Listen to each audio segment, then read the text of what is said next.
Hello everyone. आज 26 नवंबर है और आज की जो पहली न्यूज़ है वो हैमर मिसाइल से रिलेटेड है। तो ये क्या है? तो सबसे पहले चीज़ क्या है कि हैमर हमने जो परचेज किया है, इंडिया परचेज करने वाला है, वो कहाँ से करेगा? वो फ्रांस से करने वाला है। तो ये है क्या? हैमर का फुल फॉर्म है highly agile modular munition extended range.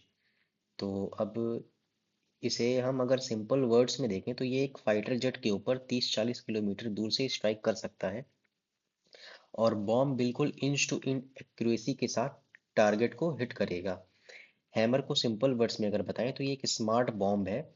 Bomb पर स्पेशल गाइडेंस किट लगाई गई है, जैसे गूगल मैप्स होता है, जो इससे टारगेट तक सही डायरेक्शन देता है।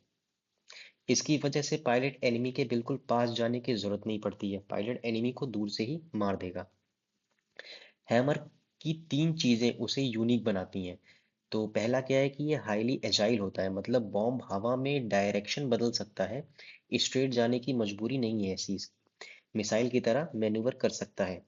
और दूसरा क्या, मॉड्यूलर डिजाइन, मतलब बॉम्ब अलग अलग गाइडेंस हेड्स प्लस बूस्टर, ये तीनों एक साथ मिलेंगे आपको और आप अपने हिसाब से इसे कस्टमाइज भी कर सकते हैं।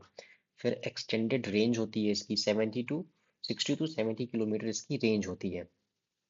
तो पायलट सेफ जोन में रहता है हमेशा इसका इस्तेमाल करते हुए।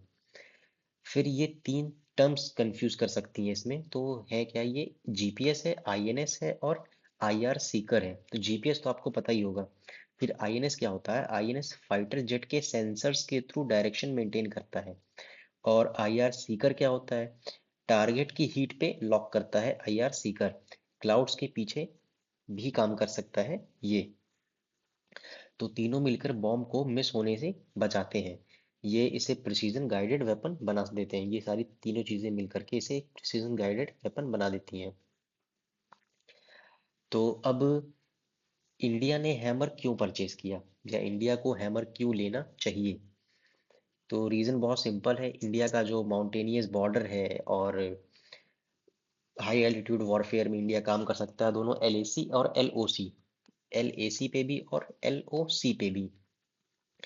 एनिमी की अगर पोस्ट हाई एल्टीट्यूड पे है तो वहां पे अच्छे से स्ट्राइक हो सकती है। तो अब हमें प्रीलिम्स के लिए क्या चीजें याद रखनी है इसमें से? जो पढ़ाया वो तो सारी चीजें याद रखनी है। पहला क्या है? ये एक फ्रांस का स्टैंड ऑफ प्रिसीजन वेपन है। दूसरा, एयर टू सरफेस यूज होता है। तीसरा, GPS plus INS plus IR Sikar इसे हाई एक्यूरेसी देते हैं। फिर चौथा, इसकी रेंज 20 टू 70 किलोमीटर। और पांचवा, ये तेजस और रफायल दोनों में यूज हो जाएगा। ठीक।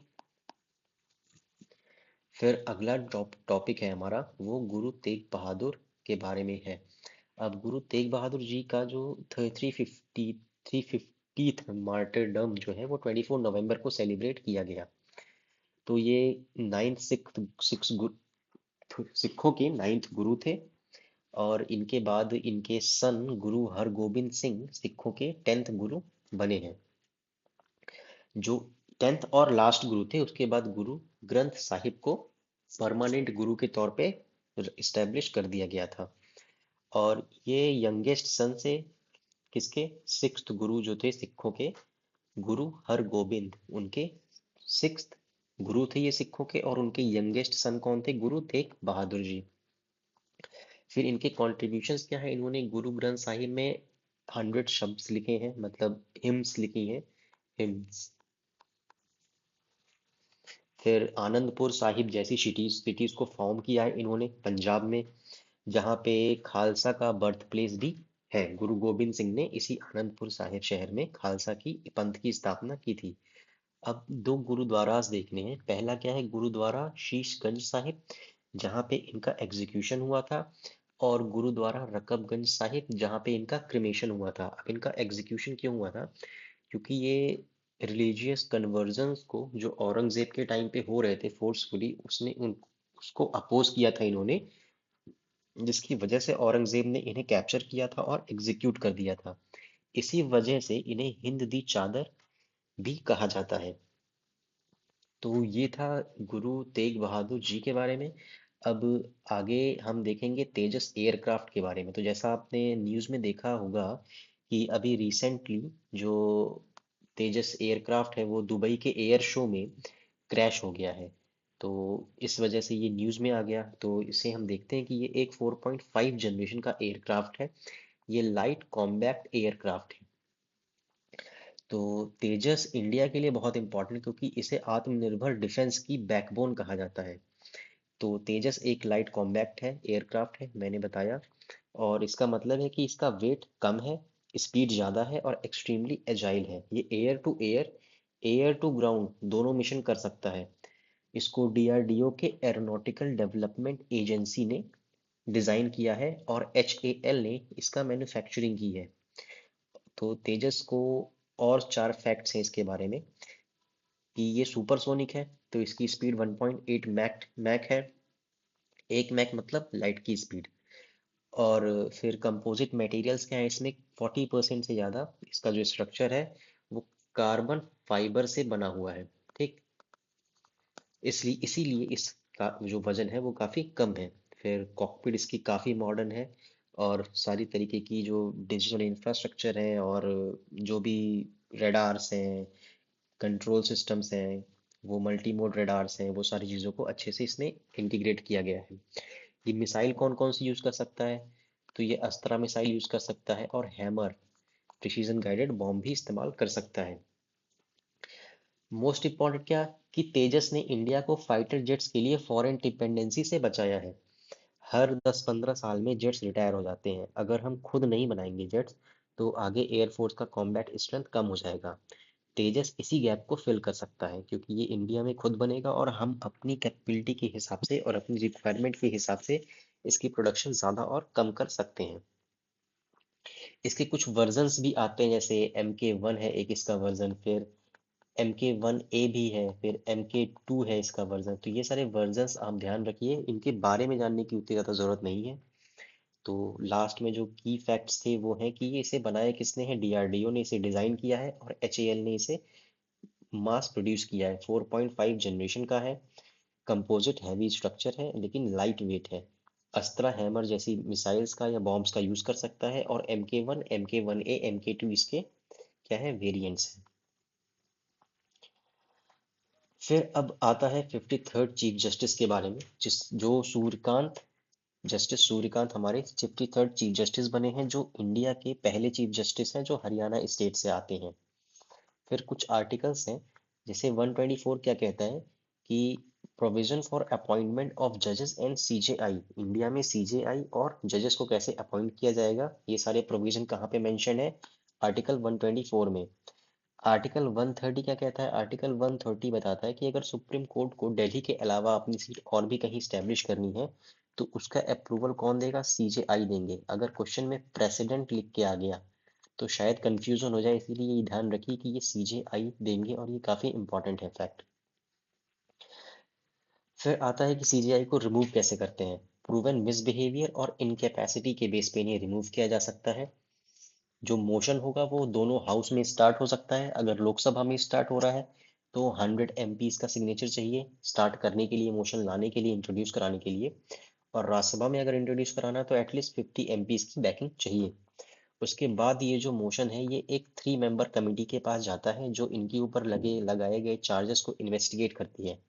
और अगर कमेटी ने बोल दिया कि चार्जेस गलत हैं तो फिर बात वही खत्म हो जाती है। पर अगर कमेटी ने बोला कि चार्जेस सही हैं, तो क्या होता है, तो दोनों हाउस इस पे वोटिंग करते हैं। स्पेशल मेजोरिटी से ये मोशन पास होता है। स्पेशल मेजोरिटी मतलब 2/3 of the member present and voting. अगर ये पास हो गया तो फिर प्रेसिडेंट एक ऑर्डर साइन करेंगे और चीफ जस्टिस को इम्पी रिमूव कर दिया जाएगा।